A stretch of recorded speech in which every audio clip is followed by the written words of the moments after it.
Hello everybody, I'm back with another LEGO review. Today we're taking a look at the set 6207, the Star Wars A-Wing fighter. It's a pretty small set, came out in 2006. Doesn't have over 200 pieces. It's actually comparable in size with the V-Wing Starfighter, which also came that same year. The difference with this set is that it actually contains two minifigures.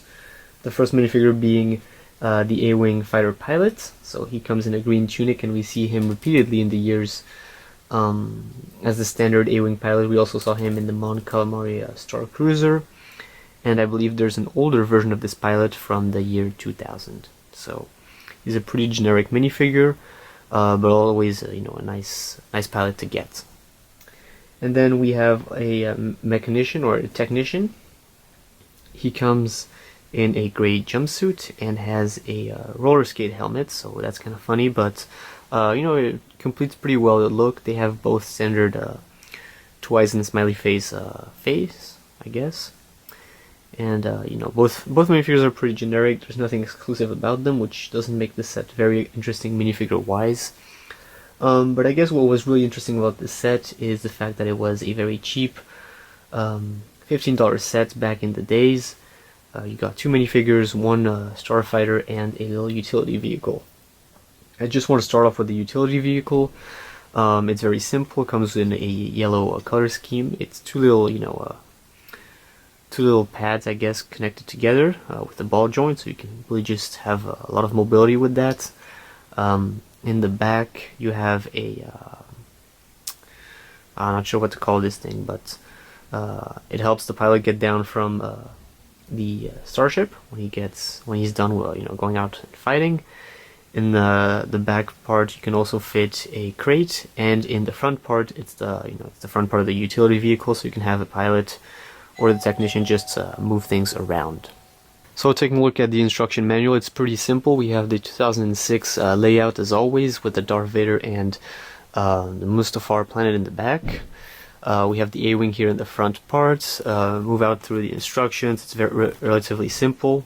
Only has about 35 pages, so that's it's a quick build. Only 28 steps to build the utility vehicle and the A-Wing. In the end, you also have some alternate builds, some of the functions, and what's most notable about this instructions.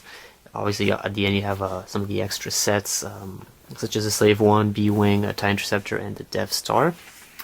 But what's notable about this is that you can clearly see that the set is supposed to come with two front stickers and two side stickers next to the weapon systems. So I wasn't able to get my hands on the sticker sheet because I didn't want to pay an excessive price to get some old 2006 stickers, but I think the Starfighter just gets the trick done just right without the need for stickers. Obviously in the future I do want to be able to get them, but at this point I felt like it was an expensive price.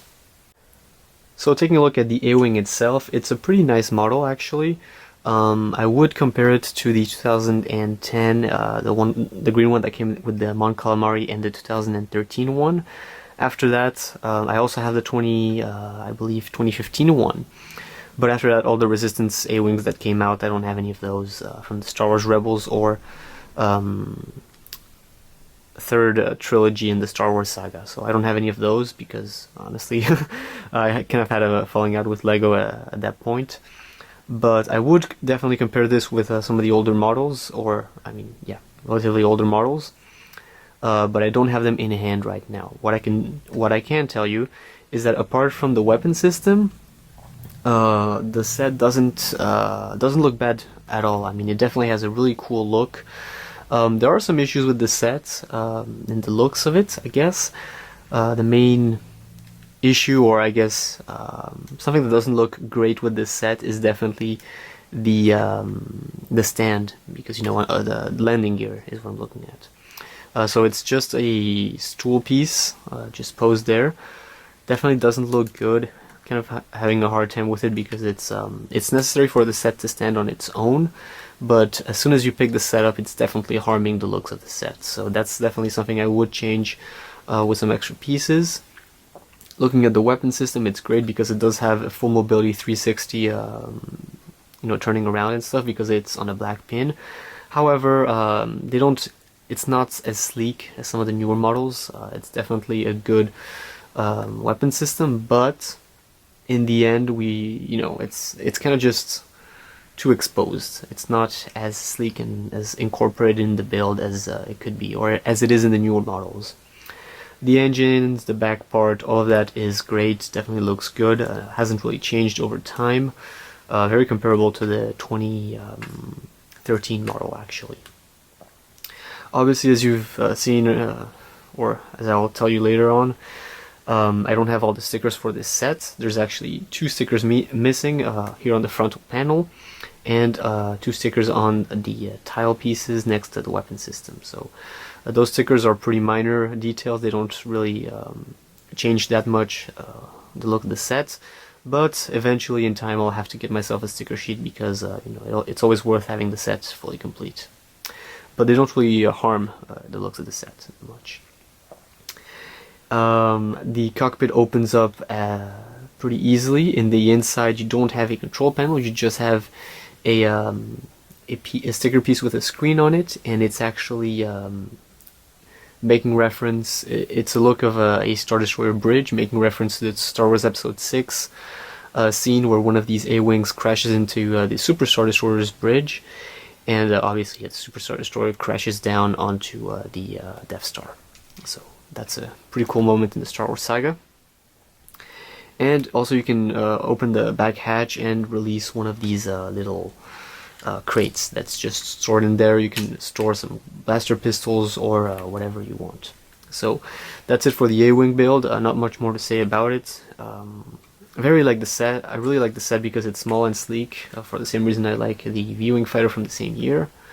I really feel like LEGO could have kept doing this. Small starfighters that don't have to be much more, keep them at a relatively low cost, $10, $15, $20 at most.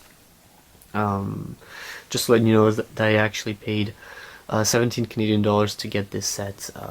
I mean, I'm missing the stickers, but 17 Canadian dollars is not bad to get this set at this point of in time. So that's it for the A-Wing Starfighter, guys. Thanks for watching my review on it. There's definitely a lot more I could say, a lot more I could compare, but I just don't have the material here with me. What I can say is that if you guys are Star Wars classic fans and you've kind of grown tired of the classic LEGO sets that have been coming out in the past years, very repetitive, very the third trilogy, the sequel trilogy, I guess there's been a lot of that. So it's nice to go back and look at these older sets. They're cheap. They're nice, and at the end they really complete your LEGO collection. So I guess that's what I was going for here anyways. And I would definitely suggest this set to any classic LEGO Star Wars fans and collectors. So guys, thanks for watching my review of the set. I did want to get this set back in 2006, so it has been a long time on my list. Finally got around to doing it. So yeah, thanks for watching, and I'll see you guys next time here on the channel for another LEGO Star Wars review. Bye.